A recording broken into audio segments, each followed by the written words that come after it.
Assalamualaikum warahmatullahi wabarakatuh.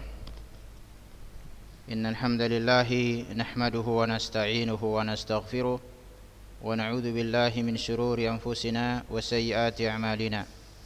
Man yahdihillahu fala mudilla lahu wa man yudlil fala hadiya lahu.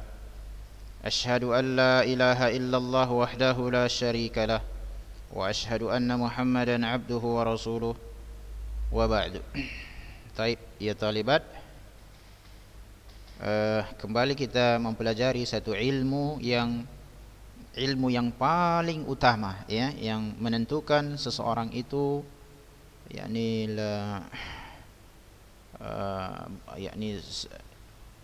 bahagia atau bahagia di dunia ataupun di akhirat nanti, yang dengannya seseorang bisa selamat dari azab Allah tabaraka wa taala dan faza atau beruntung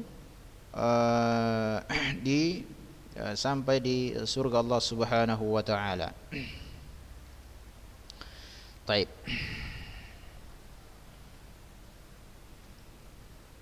Kita lihat ini, ya. Terakhir kita sampai kepada masalah ini pembahasan, karena la ilaha illallah ini adalah perkara yang manusia mayoritasnya tidak memahami artinya dan tidak ada kehendak untuk mempelajarinya, ya, dan tidak ada kehendak untuk mempelajarinya.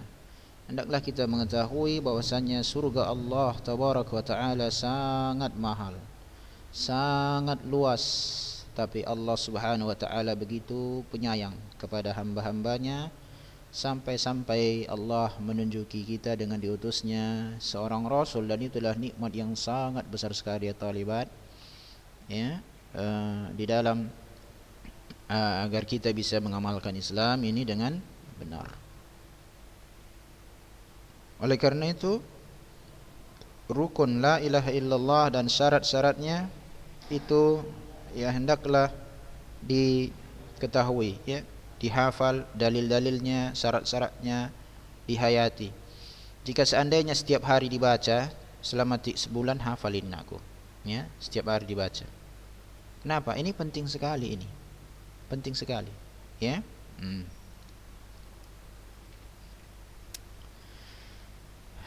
Taib. Yang pertama sudah, ya, kita al-ilm, berarti harus perlu apa? Belajar. Berarti orang yang tidak belajar, dia tidak akan bisa mengerti la ilaha illallah. Itu saja indikasinya, karena harus belajar dulu al-ilmu. Beruntunglah, ya, antunna ini di sekolah kita ini ataupun sekolah yang seperti kita ini yang mengajarkan akidah yang sahihah, ya.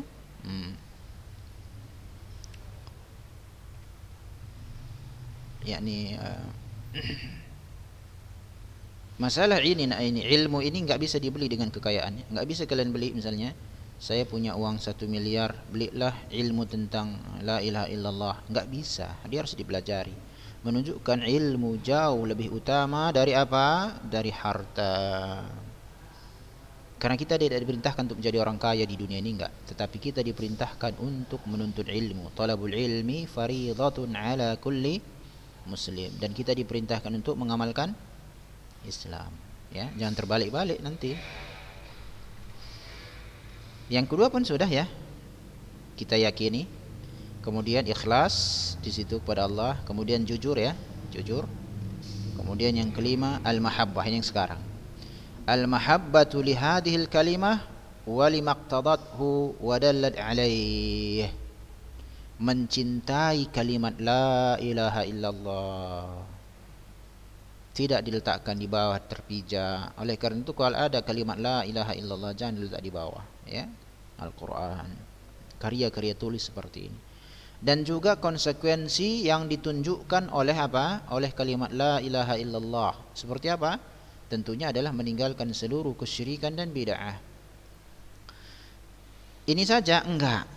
Wa mahabbatu ahliha al-amilina biha, ini nakku, ya, dan mencintai, yakni pelaku atau orang yang mengamalkan la ilaha illallah. Mencintai ini maksudnya bukan mencinta cintanya seorang istri ke suami, suami ke istri, ya kan? Loh, gimana Ustaz, saya mencintai orang yang melakukan, berarti gimana ini? Bukan itu maksudnya. Ya, mencintai adalah kita tidak melakukan permusuhan dengan orang-orang yang mengamalkan kalimat la ilaha illallah. Ya. Maka ini yang disebut dengan apa? Al-wara' wal bara'. Permusuhan dan yakni persaudaraan itu ditegakkan di atas kalimat ini, la ilaha illallah, wa mahabbatu ahliha al-amilina biha. Mencintai yakni orang-orang yang mengucapkan la ilaha illallah dan orang-orang yang mengamalkan la ilaha illallah. Ya.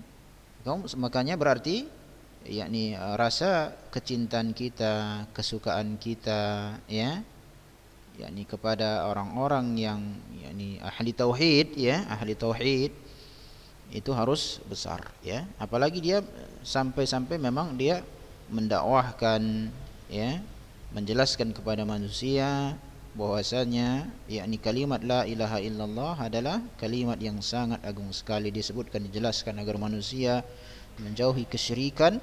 Ya, tentu adalah sikap kita beda tentu kepada orang yang tidak memahami la ilaha illallah ini.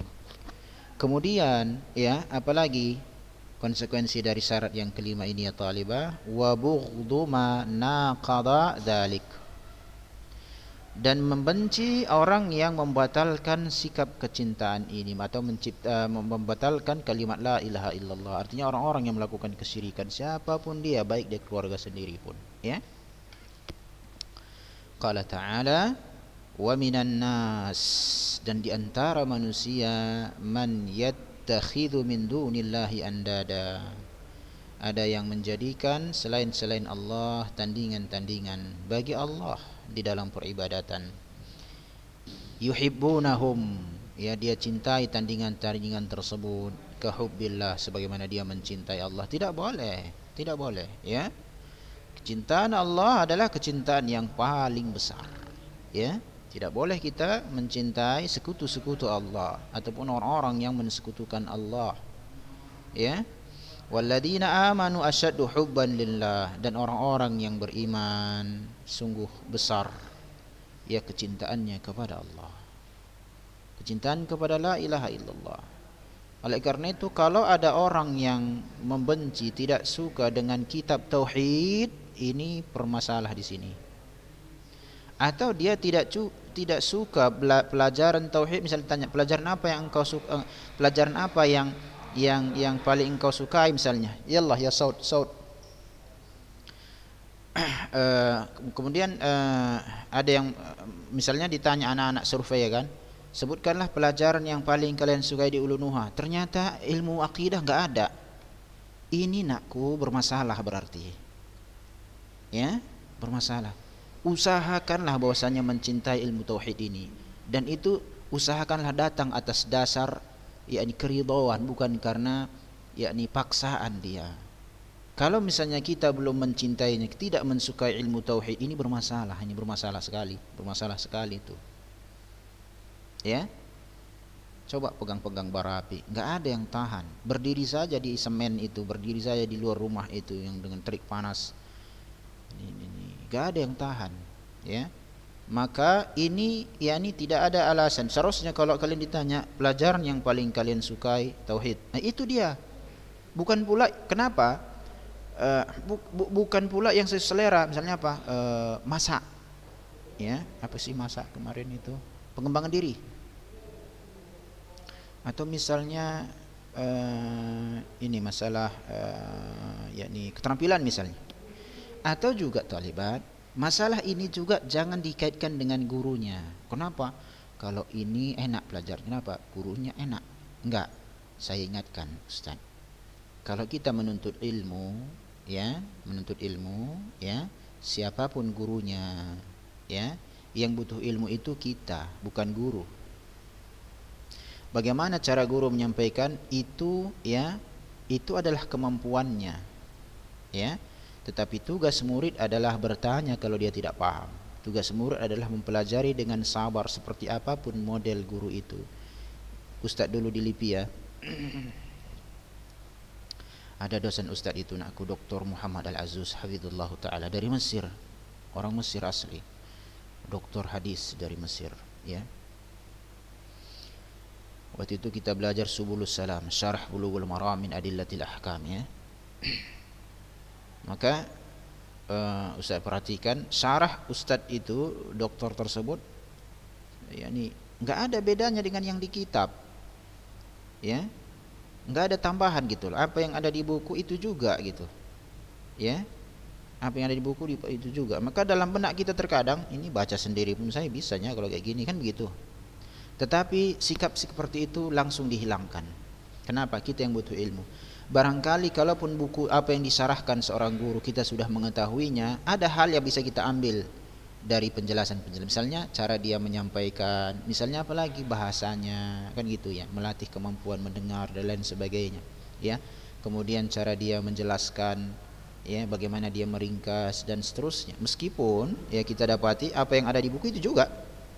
Kan banyak juga guru itu dia tidak mensyarah lebar-lebar, ya. Apa yang di buku itu saja, membuat kita terkadang juga, apa sih tambahan di sini kalau seperti ini di rumah, di kosan pun bisanya saya baca kan gitu, ya. Nah, enggak, sekarang kita yang butuh ilmu, ya. Baik. Paham ya? Jadi ini bukan masalah saya suka tidak suka. Ini harus menjadi suatu hal yang disukai, ya, suatu hal yang disukai. Kenapa? Berkaitan dengan masalah dunia dan akhirat seorang manusia. Syarat yang keenam, ya talibah, al-inqiyadu lima dallat alaihi hadhil kalimah al-munafi litarki. Al-inqiyad, tunduk, pasrah, mengikatkan, ya, taat, ya, itu inqiyad, itu ya adalah terhadap apa yang ditunjukkan kalimat ini, ya, sebagai lawan dari atarku, peninggalan, ditinggalkan, ya. Artinya apa? Tidak boleh kita tinggalkan kalimat ini. Apa yang ada konsekuensi kandungannya, ya, tidak diamalkan. Ya, udah bersyahadat sih, ya, saya masuk Islam. Apa kalimat dua kalimat syahadat? Salah satunya la ilaha, asyhadu an la ilaha illallah. Ngerti? Enggak. Tahu artinya bahwasanya setelah itu tidak boleh melakukan kesyirikan. Tahu bahwasanya setelah itu tidak boleh kita meyakini kalau pesta hari baik hari buruk, ya. Tahu bahwasanya kita tidak boleh meyakini zodiak ini zodiak itu. Tahu bahwasanya kita tidak boleh meyakini kalau ada burung lewat kita katakan siapa pula yang meninggal. Tahu boleh enggak kalau misalnya ada kita naik sepeda ataupun sepeda motor kemudian yakni ya terjatuh lalu kita katakan oh ini enggak serasi sama. Tahu kita itu semua? Tahu bahwasanya kita tidak boleh tatkala membangun rumah lalu digantungkan pisang, untuk apapun kita enggak tahu. Tahu bahwasanya kita tidak boleh bahwasanya apabila rezeki serat, misalnya rezeki lagi bermasalah kemudian kita sembelih, ini potong hewan lalu hanyutkan ke sungai bagi nelayan atau ke lautan kemudian supaya anggapan nanti tangkapan nelayan banyak dan lain sebagainya. Tahukah kita itu semua tidak bisa? Oh, saya enggak tahu. Ini berarti nomor 6 bermasalah. Konsekuensi dari nomor 6 naik ke atas semua, berarti dia juga tidak cinta kepada kalimat ini. Kalau kita mencintai sesuatu berarti kita perhatikan, kan begitu, ya. Kalau ada misalnya kita tidak mencintai sesuatu berarti enggak ada perhatian ke arah sana. Misalnya Ustaz itu sangat cinta sekali dengan kitab. Oleh karena itu Ustaz senantiasa mengikuti berita-berita toko-toko kitab. Apa kitab yang terbaru yang keluar? Atau ada daftar kitab yang sudah lama Ustaz tulis, apakah kitab ini sudah dicetak dan lain sebagainya. Karena kitab nakku PDF, kemampuan teknologi itu tidak bisa menggantikan kitab, ya. Karena PDF itu ya elektronik, bisa hilang, membacanya pun butuh alat. Tapi kalau kita bukunya langsung, mau seperti apapun posisi kita bisa membacanya. Nah, begitu kecintaan, ya, Ustaz terhadap karya-karya ilmu, ya, alhamdulillah Ustaz senantiasa mengikutinya, ya, siapa yang menelitinya, mentahkiknya dan lain sebagainya. Kenapa?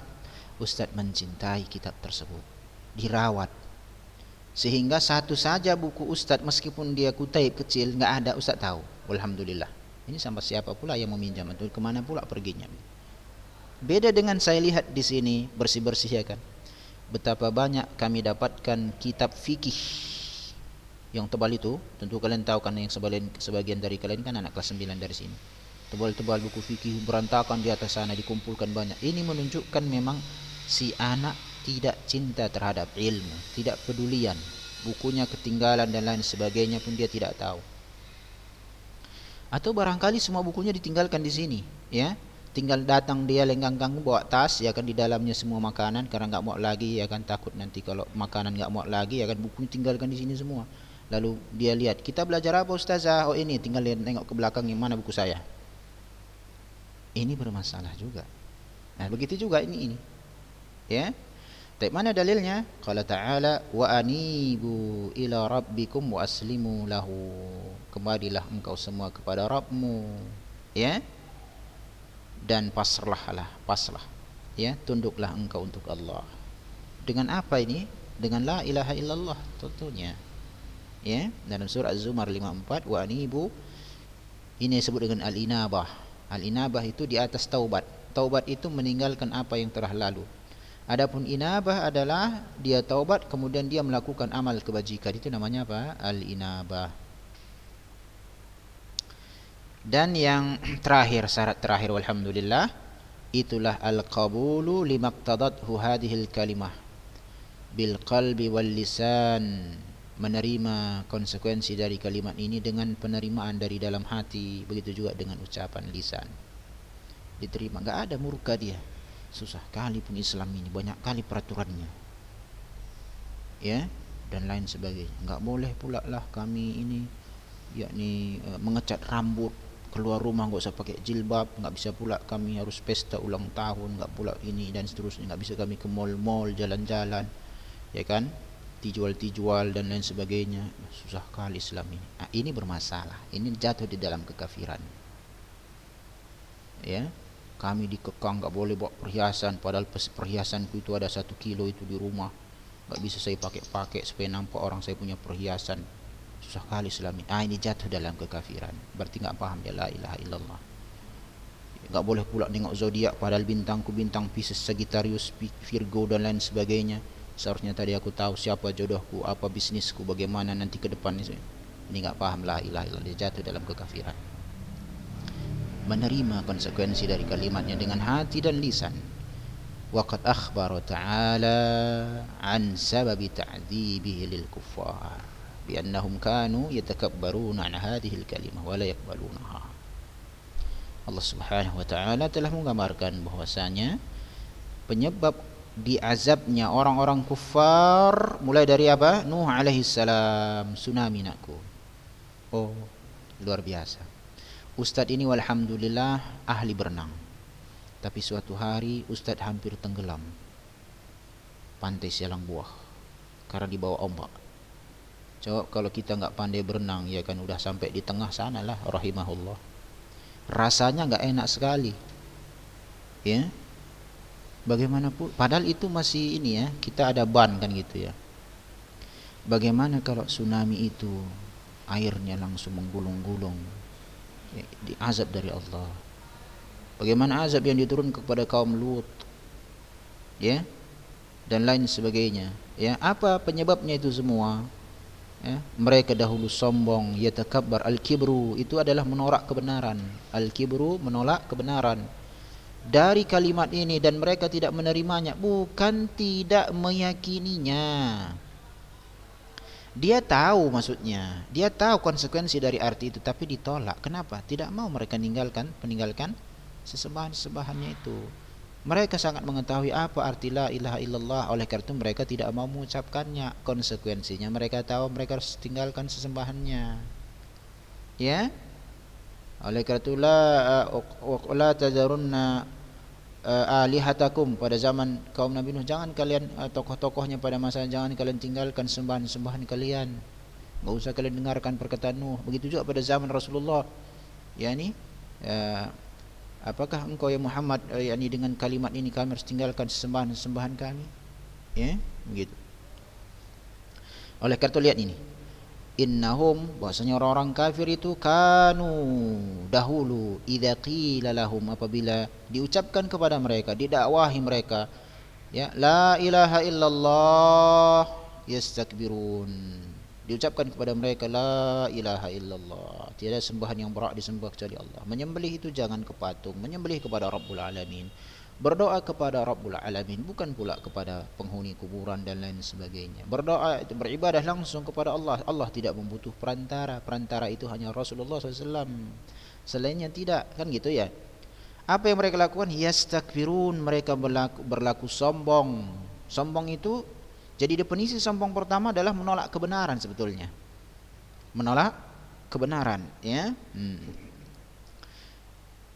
Ini dia. Wa yaqulun, lalu dia mengatakan, a inna latariku alihatina lisya'irin majnun. Apakah kami ini harus meninggalkan sesembahan-sesembahan kami, ilah-ilah kami itu, ya, untuk mengikuti seorang penyair yang gila? Sifati Rasulullah penyair gila. Ya, mereka tahu konsekuensi arti dari la ilaha illallah. Tapi kan sebelumnya mereka memiliki sesembahan-sesembahan selain Allah. Ya. Oleh karena itu pengertian la ilaha illallah, tidak ada Tuhan selain Allah, salah. Berarti sesembahannya orang kafir ini pun Tuhan, Allah juga. Ini kan keliru. Tapi kalau kita katakan tidak ada sesembahan yang berhak disembah atau diibadahi kecuali Allah, baru benar maknanya. Sesembahan-sesembahan banyak, oke, itu memang fakta. Tetapi hak peribadatan tetap kepada Allah. Itulah arti la ilaha illallah. Apabila mereka dahulu diseru untuk mengucapkan la ilaha illallah, mereka berlaku sombong dan mereka mengatakan, apakah kami harus meninggalkan sesembahan-sesembahan kami ini untuk mengikuti seorang penyair yang gila?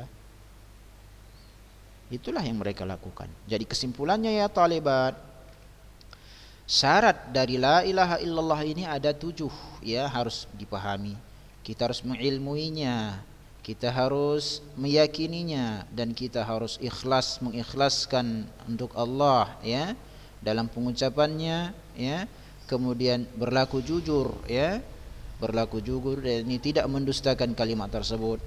Kemudian juga mencintai kalimat tersebut termasuk pelakunya. Kemudian tunduk terhadap sesuatu yang dikandung dari konsekuensi yang dikandung oleh kalimat ini. Yang terakhir adalah menerima apa yang menjadi konsekuensi dari kalimat ini secara baik di dalam hati ataupun lisan. Nah, kemudian apakah keutamaan la ilaha illallah itu? Ya, apakah keutamaannya? Keutamaan la ilaha illallah.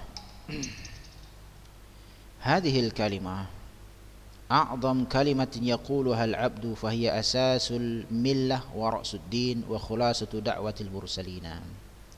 Kalimat la ilaha illallah adalah kalimat yang paling agung yang diucapkan oleh seorang hamba. Kalimat ini adalah pondasi nakku. Kalau kita bangun rumah enggak ada pondasinya, mana bisa mengangkat dinding, enggak bisa mengangkat atap kan? Ini kalimatnya adalah pondasi seluruh agama, pondasi agama, ya. Dan penghulunya agama ini, puncaknya agama ini, ya, dan yakni hasil dari dakwahnya seluruh rasul. Jadi dakwah seluruh rasul itu ini kembali kepada la ilaha illallah. Karena untuk inilah seluruh rasul diutus. Wahia laysat mujarrada kalimatin tuqalu bil lisani duna fahmin lima'naha. Kalimat ini tidak semerta, yakni bukan hanya sekedar yakni kalimat yang diucapkan oleh lisan tanpa dipahami maknanya.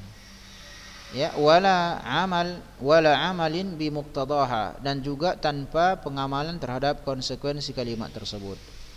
Bal, akan tetapi, innaha, bahwasanya kalimat ini la tanfa'u sahibaha, tidak memberikan manfaat kepada orang yang mengucapkannya meskipun KTP-nya Islam.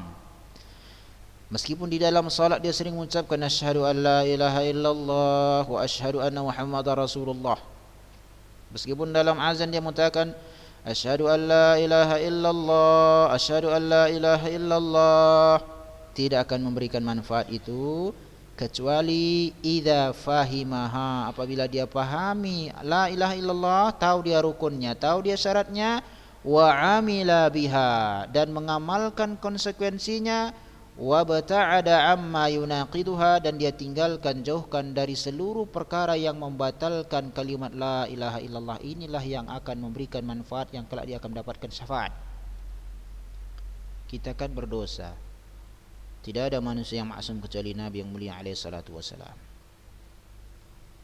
Ya, tapi kalimat ini akan membantu orang-orang yang memahami la ilaha illallah, yang seharusnya hasil akhir misalnya setelah timbang amal, si fulan yakni masuk ke neraka, berhak masuk neraka karena amalan, yakni amalan keburukannya yakni mengungguli kebajikannya, maka kalimat la ilaha illallah ini sangat bermanfaat. Dia mendapatkan syafaat, karena syafaat tidak akan diberikan kecuali kepada orang yang memahami kalimat la ilaha illallah. Coba kalian pahami ini. Duduk, saya ini untuk apa ya, kan begitu ya. Saya ini hidup mau ngapain sih ya? Mati pasti, udah pasti tuh meninggal. Kalau saya punya kekayaan, kira-kira apa yang bisa saya gunakan ini, kan begitu ya. Anggaplah saya punya ini, punya itu, terus habis itu ngapain gitu. Tanyakan dia ya. Dari sini akan kita melihat tidak ada yang abadi kekal di dunia ini ya, tidak ada. Kalau kita ingin abadi itu di surga Allah Subhanahu wa taala. Oleh karena itu aku di dunia ini, baik dia orang miskin atau orang kaya, orang biasa atau pejabat dan lain sebagainya, tidak ada yang bahagia secara terus. Orang kaya sakit, orang miskin sakit. Orang kaya kelaparan, ya orang miskin pun kelaparan juga. Ya, rasa haus, meninggal juga dan lain sebagainya, sakit juga. Berarti ya, ada sisi persamaan orang hidup di dunia ini. Ya. Meskipun status sosialnya berbeda-beda, tetapi ada sisi persamaan, sama-sama merasakan kesusahan di dunia ini. Nggak ada orang kalau sudah kaya dia nggak sakit, itu cerita dongeng. Nggak ada orang kaya dia nggak akan merasakan nyaman hidup, nggak juga. Banyak orang kaya pantangan makanannya banyak, hanya rebusan makanan apa enak, itu apa kaya kayak gitu. Sudah paham sampai di sini? Lalu kita bandingkan dengan surga. Surga itu berapa tingkat? 100. Sudah? Surga. Tentu tingkat 1, tingkat 2 sampai tingkat tertinggi surga Firdaus, Allah akan tetapkan siapa penghuninya. Paham? Oke. Siapa saja pun masuk surga, tergantung, terlepas dari mau surga yang manapun yang nanti Allah tetapkan untuk dirinya, semuanya bahagia. Enggak ada pula nanti surga yang paling tinggi, paling enak, yang paling bawah misalnya enggak bahagia di bawah. Enggak, semuanya merasakan kebahagiaan. Enggak ada lagi merasakan kesakitan, enggak ada merasakan sakit, enggak ada merasakan ini dan itu. Semuanya memiliki titik persamaan, meskipun surga mereka berbeda-beda, semuanya berbahagia. Itulah kehidupan akhirat. Adapun di dunia, mau kaya, mau miskin, mau pejabat, mau tidak pejabat dan lain sebagainya, tetap saja hidupnya susah, tetap saja bisa tidur tak nyaman, digigit nyamuk tak enak, jalan kaki capek, berkeringat, kerja saja pun lelah, makan pun susah terkadang. Makan aja pun orang nggak tahan, tidur aja kalian pasti sakit kepala. Itulah dunia. Lalu untuk itukah kita hidup di dunia ini dan tidak mau mempelajari ilmu ini dengan baik dan benar untuk suatu hal yang sifatnya abadi, dan kita lebih memilih hal-hal yang sifatnya menyusahkan diri kita dan kelak akan kita tinggalkan. Kalian sudah dewasa, pikirkanlah itu. Kita cukupkan di sini. Ya, mudah-mudahan bermanfaat. Wassallallahu wasallama ala nabiyina Muhammad wallahu a'lam. Assalamualaikum warahmatullahi wabarakatuh.